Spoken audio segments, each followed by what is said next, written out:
All right, it's my birthday, and it's absolutely my birthday because my family purchased for me the Gozney Roccbox propane-fired pizza oven. I'm extremely excited to take a peek at this, so let's crack it open.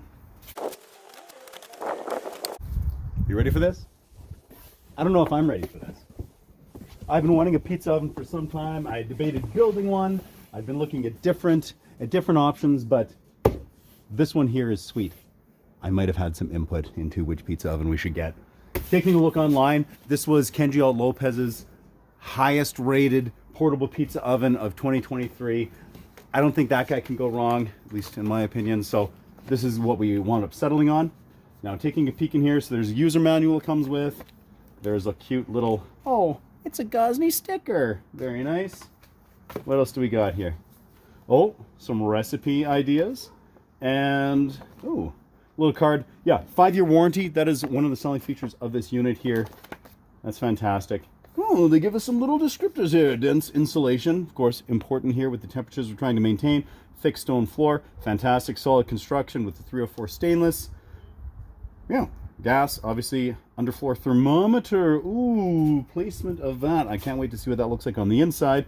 And ready to use straight away. Let's see what that looks like. All right, we've got this placement peel here. Very nice, lightweight, cute with the little Gozney logo on it. Some really nice gray styrofoam. I'm a fan. I like that.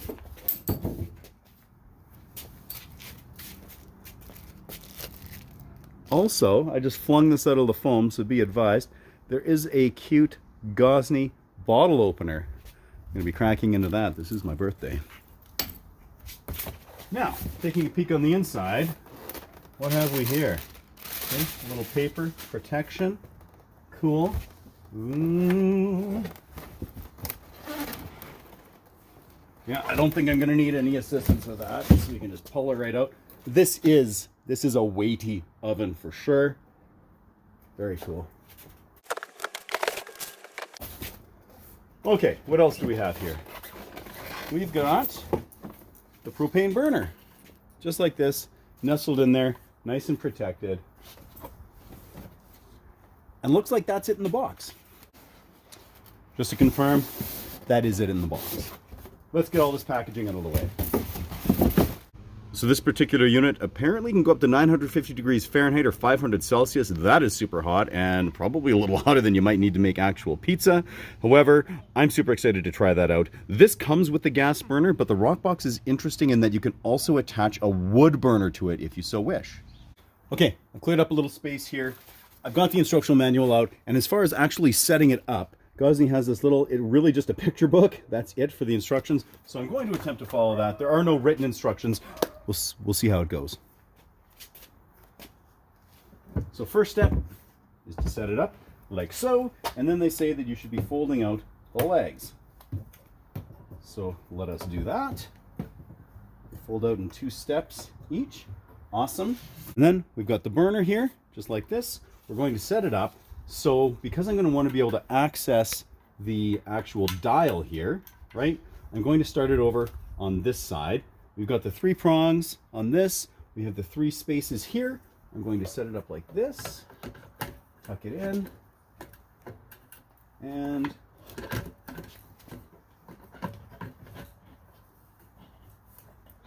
twist.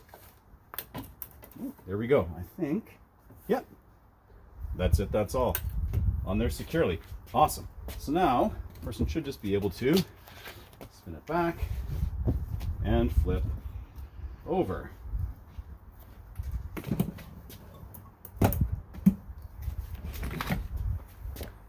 Ta-da! Now that I have this out, let's take a good look at it here. So we've got the inside, we've got that nice stone floor. You can see the burner in the back.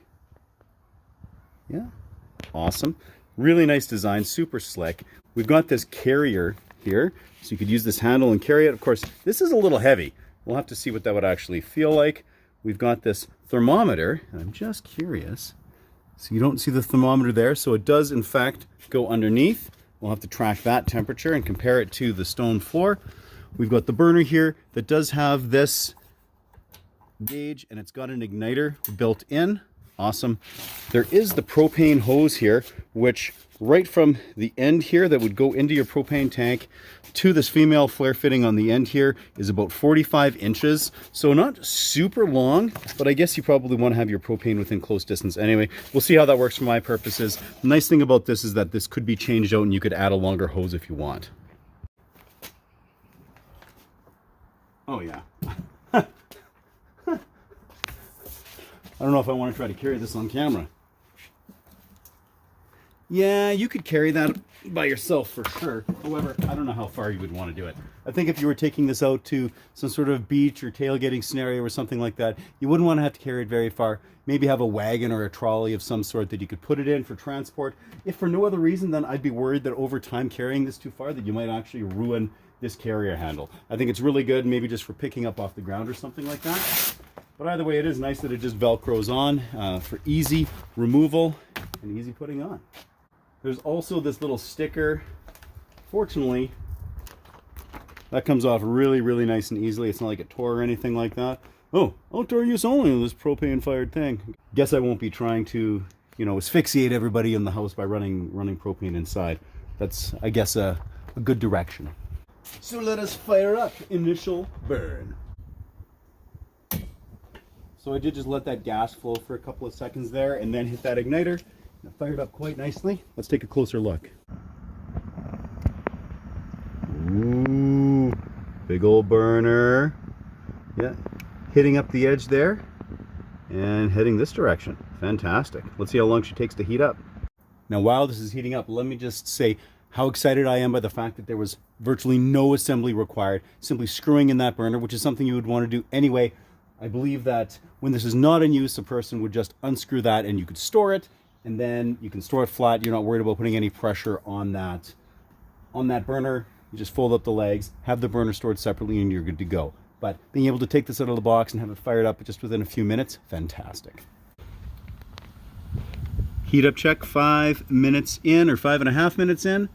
We're just around 100 degrees Fahrenheit underneath, and according to my little thermometer here, 400 degrees on that floor. Let's go a little further back. Yeah, closer to 450 at the back, and at the front, yeah, just about 450 as well. Between 350 and 450, of course, it's varying a little bit. Let's keep going. So just over 10 minutes, and we're sitting at, again, both just under 500 degrees on the inside, and we're looking at 200 degrees on the underside of that stone. After 17 minutes, right back around there, we're reading just about 700 degrees, and then my little Mastercraft thermometer maxes out. Over here, we're just under 400 degrees underneath, so a little more time, I would say. So it was around 25 or 30 minutes or so, and we hit a really nice hot temperature. I've actually just turned this down to low using the dial, and it's been sitting at that. I can't even get a reading of the surface temperature there. It's really nice and hot. This is sitting at over 800 degrees Fahrenheit. I think it's time to make some pizzas.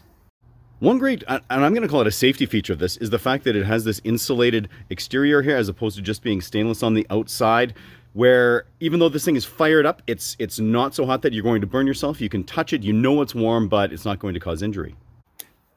So with this on low here, our temperature is holding at like 825 Fahrenheit. It's been holding here for a little bit, which I was really curious. And that's using the temperature gauge there underneath the pizza stone. I'm not going to lie, I'm super nervous because every time you hear people talking about getting a new pizza oven, they're like, the first few times we used it, it was just garbage. It was burnt or undercooked or whatever. So we will see. I've got the Gozney pizza peel here, the placement peel that it came with.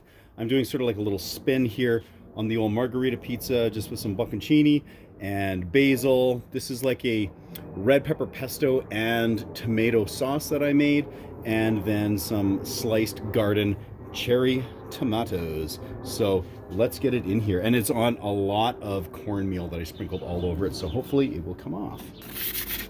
Oh yeah, sliding off, okay. Gonna set the timer.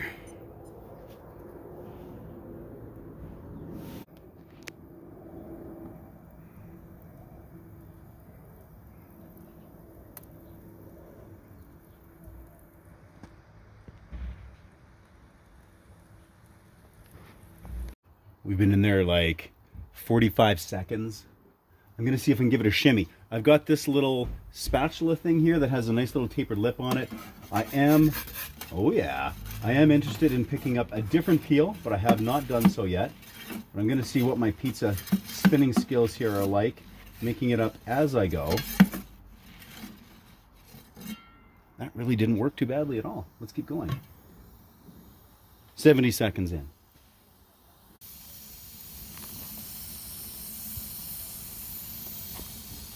I could have this cranked up higher, but I'm worried about the whole burn factor happening. I'm playing this really nice and gentle. Plus with that 800-degree temperature underneath, I think we'll be okay.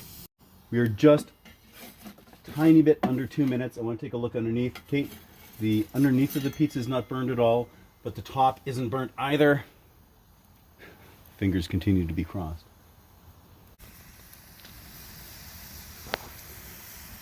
Nearly 2.5 minutes in. That cheese is really bubbling up. My hands, I'm like 4 inches outside of this oven. It's really quite toasty out here. I'm going to give it another little spin around here. Just another 180. This I'm going to try. Okay, yeah, that's browning up quite nicely. Awesome. I'll let it go for a little bit more. We just crossed the 3-minute mark, which is really what they suggest. They say 1 to 3 minutes for their pizzas is what I saw looking at the recipes in that little booklet. Give this a few more seconds and I'm going to pop it out and take a look at the top here.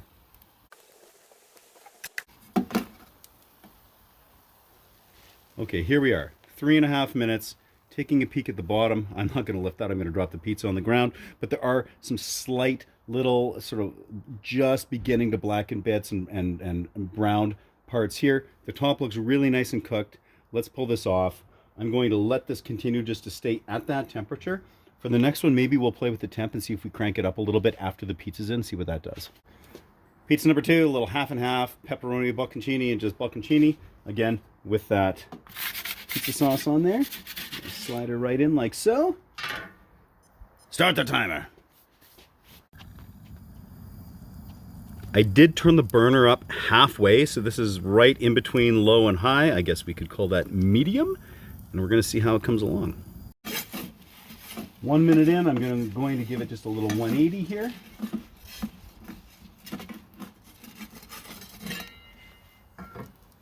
I'm trying not to push it right to the back.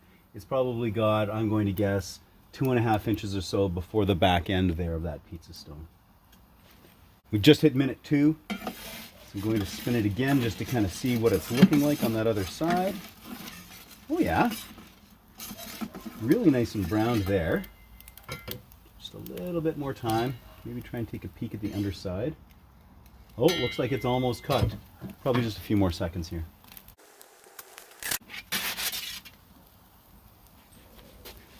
So here we are after, that was 2.5 minutes exactly. So the cheese isn't quite browned as much. The crust is looking really good, though the bottom looks really good. I'm going to leave this on medium heat here, just to continue to heat that up, maybe a little bit hotter in between this and the next pizza. So going on about 5 minutes after I left this here last, so it's been hotter coming at it while I've been gone, and timer start.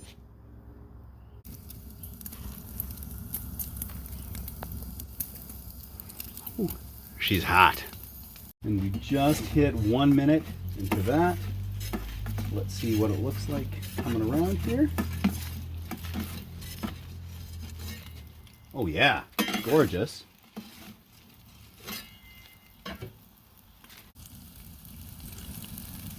It will not be long now. So we're coming up on 1:45 right now. Oh yeah, look at that. There we are.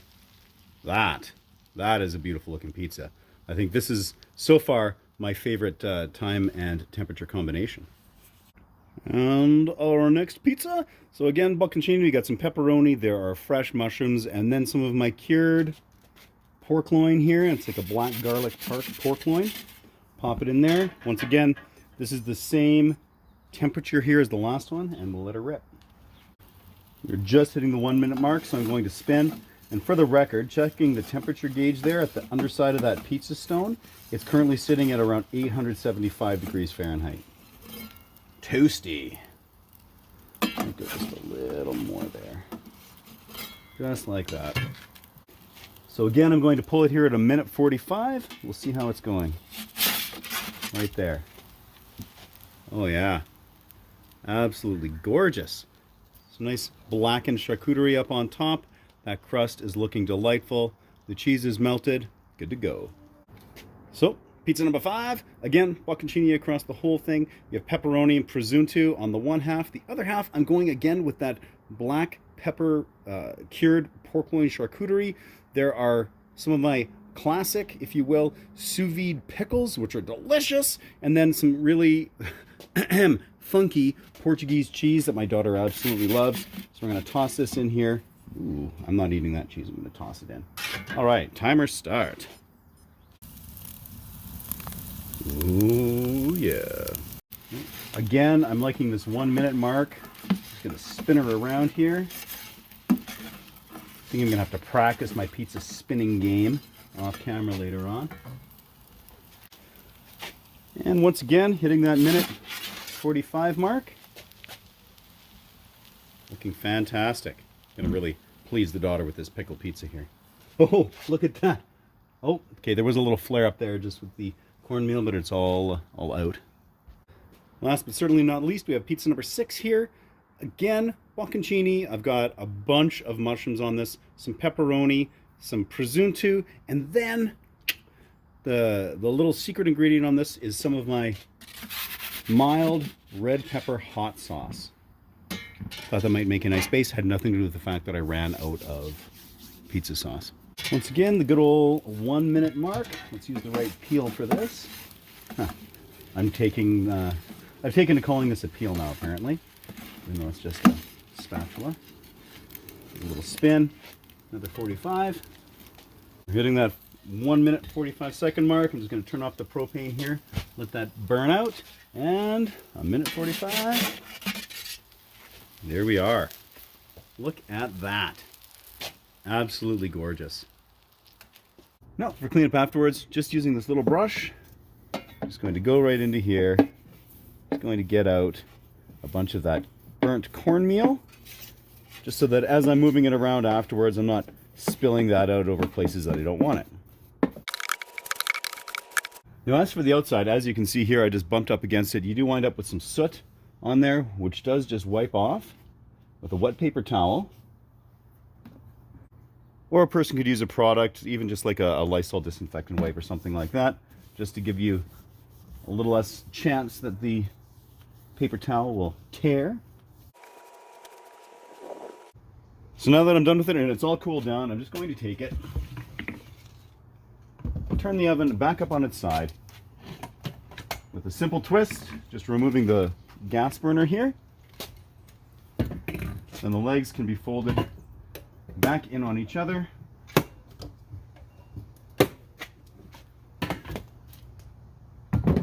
And just collapse like this. It stands just under 12 inches high, and then it's 20 inches long by 15 inches wide here. So we're going to find a way to store this. And there we are. I just put a little shelf in here. Really nice place for this. I am going to have to get the Gozney cover for this just to keep the elements off of it, because they can get through the cracks between the boards here on my outdoor kitchen table. I've got the burner and the pizza peel, the handle, and everything else here just for cleaning it out in a little storage bin that I'm going to just pop under here. Perfect. So I love this oven. I think this was a really, really great run. Fantastic purchase. Heartily recommend. And till next time, keep your pizzas at 11.